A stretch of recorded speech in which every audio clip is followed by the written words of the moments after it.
Breaking news on your Friday morning, you got the number one quarterback from the 2024 cycle, who was already enrolled at Alabama, announcing he is going to enter the transfer portal. This is a major fish announcing their intentions to jump into the portal. So what does this mean for Bama? What do we think went into this? Again, I'm sure we'll get more information as this thing continues to roll along. But as of right now, kind of reacting to this, what's going on here? What's the impact? We'll talk about it right now. Alabama fans, college football fans, period. Make sure you're subscribed right here. We talk college football every single day, covering the portal, covering ball, covering recruiting. Everything that you know and love about this sport happens here every single day. Want y'all a part of it. Appreciate y'all in advance for that. So you see the news, the top quarterback from the 2024 class, Julian Sayin, who was already in classes at Alabama, is planning to enter the transfer portal. And I think there's two sides of this. On one side, this makes sense. On the other side, it leaves a little bit of a question mark. Now, the side that makes sense is pretty obvious, right? My man's from California, moved his entire life across the country to the southeastern region of the United States to play football for the greatest of all time, Nick Saban, right? Like that was the entire move for him to make this pivot to Alabama, to commit to Alabama rather, and pivot his whole life to the southeastern part of the United States. If you move your entire life for a job, and then your first however many weeks or months on the job, your boss leaves, it's fair to maybe pivot and say, okay, my circumstances changed. So with that being said, I'm going to reconsider my path forward for my future.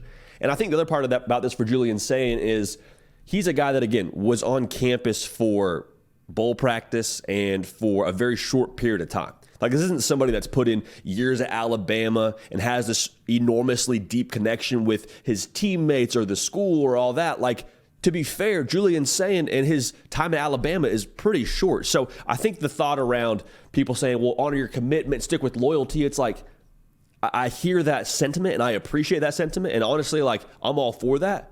But at the exact same time, like, when your circumstances change for why you decided to make a life-changing decision, it's fair to reconsider and make a pivot somewhere else. So that's the part that obviously makes sense. You came to Alabama from the West Coast for the sole purpose, or one of the main purposes likely, of playing for Nick Saban, and now that purpose is no longer intact. So that's obvious.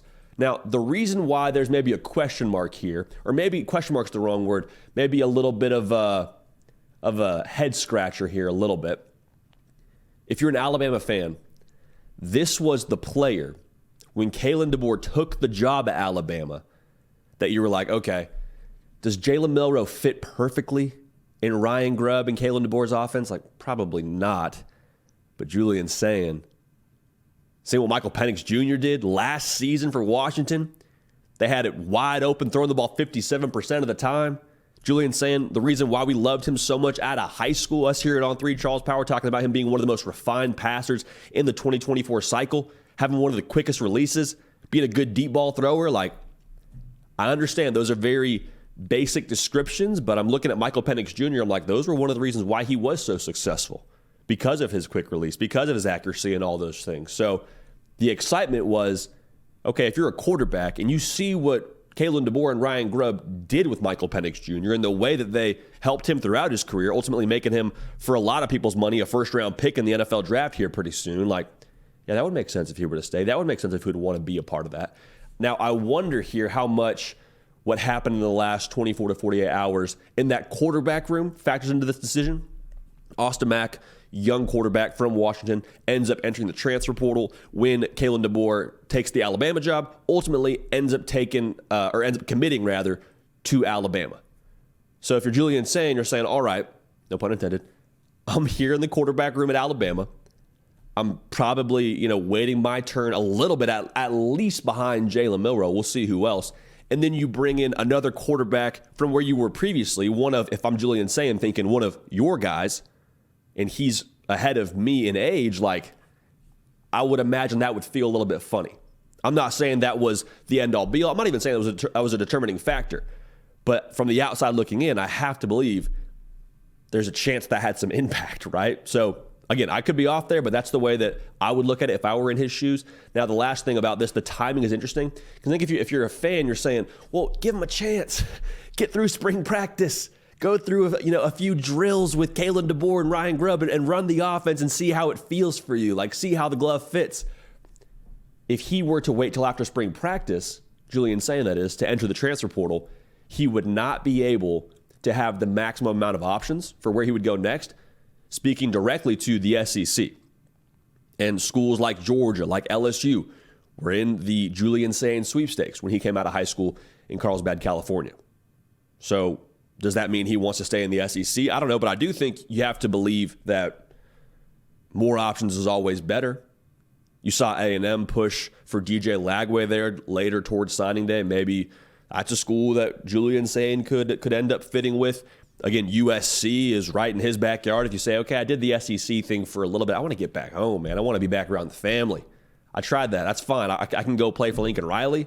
So those are some schools that would make sense. But again, the timing of this thing, to me, again, outside looking in, we'll get more information as this thing rolls along as we near wherever Julian Sayin's headed next. That tells me that the maximum amount of options is probably a desire for anyone in this position. So the top quarterback from the 2024 class who was already enrolled at Alabama is going to enter the transfer portal. Elite prospect, bright future, and another loss for the good folks at Alabama as the portal continues to churn in Tuscaloosa. Let me know in the comments section. Let me know on Twitter or on Instagram at JD Paquel. Get at me on there. Let me know how you feel about Julian Sayin leaving Alabama and where you think he might end up next. Again, make sure you're subscribed. Help us to do more of what you want to see on this channel. Subscribing the best way to get that done. We appreciate y'all. We love y'all. We're going to keep this party rolling, and we will see y'all next time. Hey, y'all. Thanks so much for watching. Subscribe to the channel here to make sure you don't miss an episode of The Hard Count. Also, be sure to check out other videos on the On3 YouTube channel.